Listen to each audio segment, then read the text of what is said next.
الرحمن الرحیم۔ السلام علیکم ورحمۃ اللہ وبرکاتہ۔ میں بحریہ ماڈل اسکول PNAD ماڑی پور سیکنڈری ونگ میں جماعت ششم کی اسلامیات کی ٹیچر مس خدیجہ ہوں۔ عزیز طلباء طالبات، امید ہے کہ آپ سب اللہ تعالیٰ کے فضل و کرم سے خیریت سے ہوں گے۔ آج ہماری اسلامیات کی پہلی کلاس سے تعلیمی سرگرمی کا آغاز ہو رہا ہے۔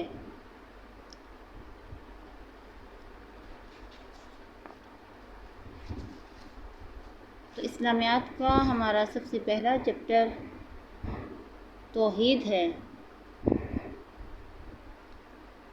اس سبق کو پڑھنے کا مقصد اللہ تعالیٰ کی وحدانیت یعنی توحید کے معنی مفہوم کو بہتر انداز میں سمجھنا ہے۔ توحید کے معنی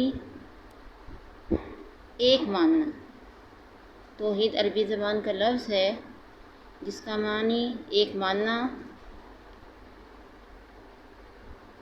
شریعت کی اصطلاح میں توحید سے مراد اللہ تعالیٰ کو ایک ماننا، اس بات کو زبان سے اور سچے دل سے ماننا کہ اللہ تعالیٰ اپنی ذات میں یکتا، صفات میں لاثانی اور افعال میں بے مثال ہے۔ اللہ تعالیٰ کا کوئی ہمسر نہیں اور اس کے سوا کوئی عبادت کے لائق نہیں۔ اللہ تعالیٰ جیسی خوبیاں کسی کی نہیں۔ وہ تمام کائنات کا خالق و مالک ہے۔ نفع و نقصان، زندگی و موت، تندرستی و بیماری، غرض تمام چیزوں کا مالک اللہ تعالیٰ ہی ہے۔ ازل سے ہے، ابد تک رہے گا۔ اللہ تعالیٰ اپنی ذات میں کامل ہے۔ بیٹا، توحید کی 3 اقسام ہیں۔ توحید فی الذات، ذات کے اعتبار سے، توحید فی الصفات، صفات کے اعتبار سے، اور توحید فی الافعال، افعال کے اعتبار سے۔ قرآن و حدیث میں توحید کی بہت زیادہ اہمیت بیان کی گئی ہے۔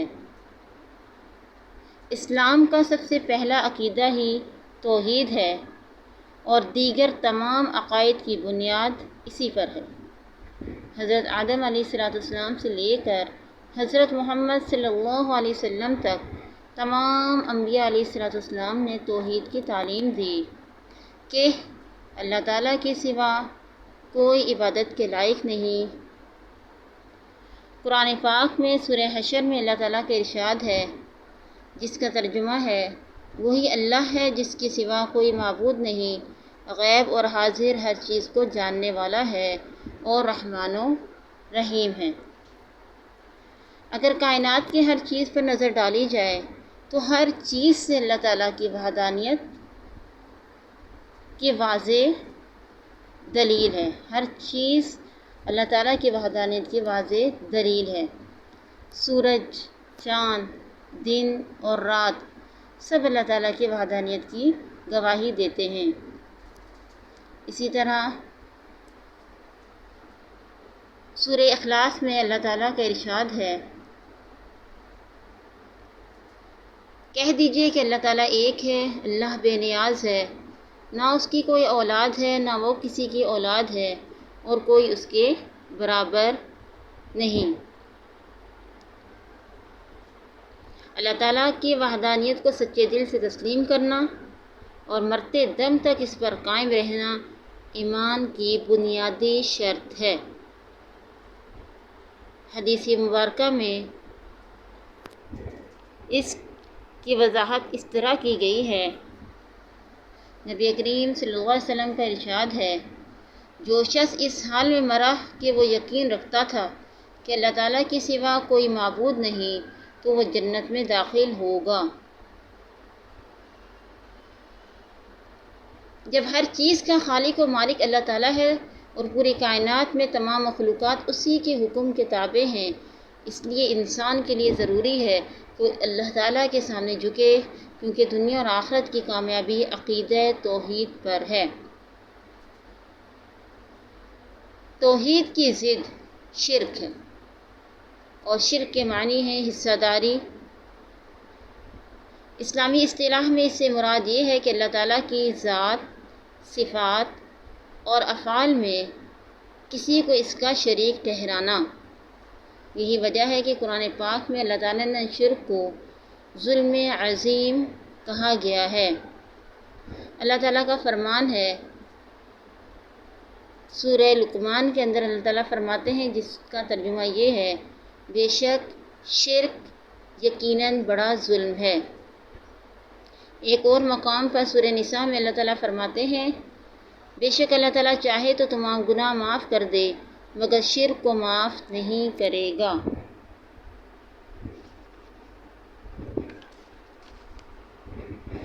توحید کے کچھ تقاضے ہیں۔ توحید اللہ تعالیٰ سے محبت اور ایمان کی بنیاد ہے، اور اس کی تکمیل یہ ہے کہ بندے کا ہر عمل اللہ تعالیٰ کی رضا کے لیے ہو جائے، کیونکہ جس سے محبت ہوتی ہے اس کی خوشی کے لیے ہر ممکن کوشش کی جاتی ہے۔ لہٰذا ہمیں بھی عقیدہ توحید کے تقاضوں کو جاننا ضروری ہے، جن میں سے چند ایک کو میں بیان کروں گی۔ نمبر 1، اللہ تعالیٰ کو تمام کائنات کا خالق و مالک مانا جائے۔ نمبر 2، اللہ تعالیٰ کی ذات و صفات میں کسی کو شریک نہ ٹھہرایا جائے۔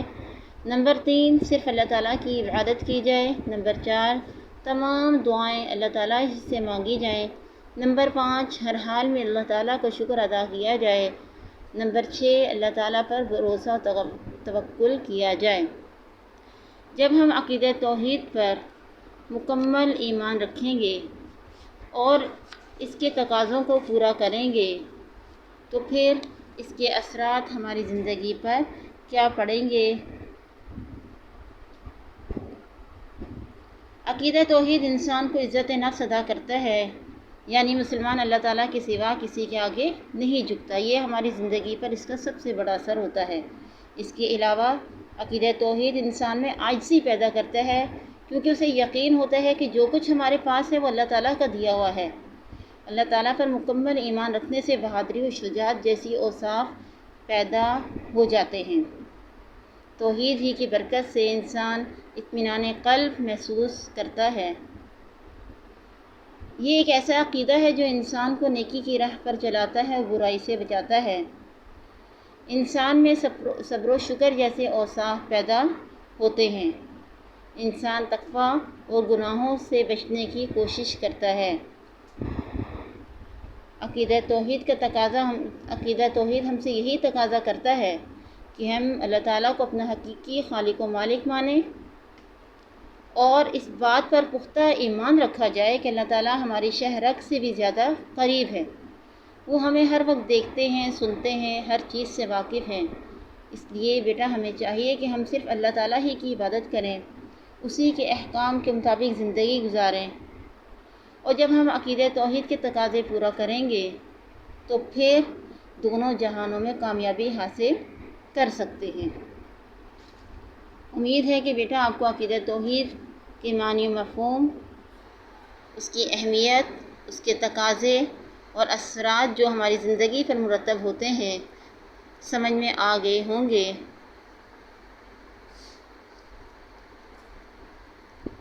اپنا خیال رکھیے گا۔ اللہ حافظ۔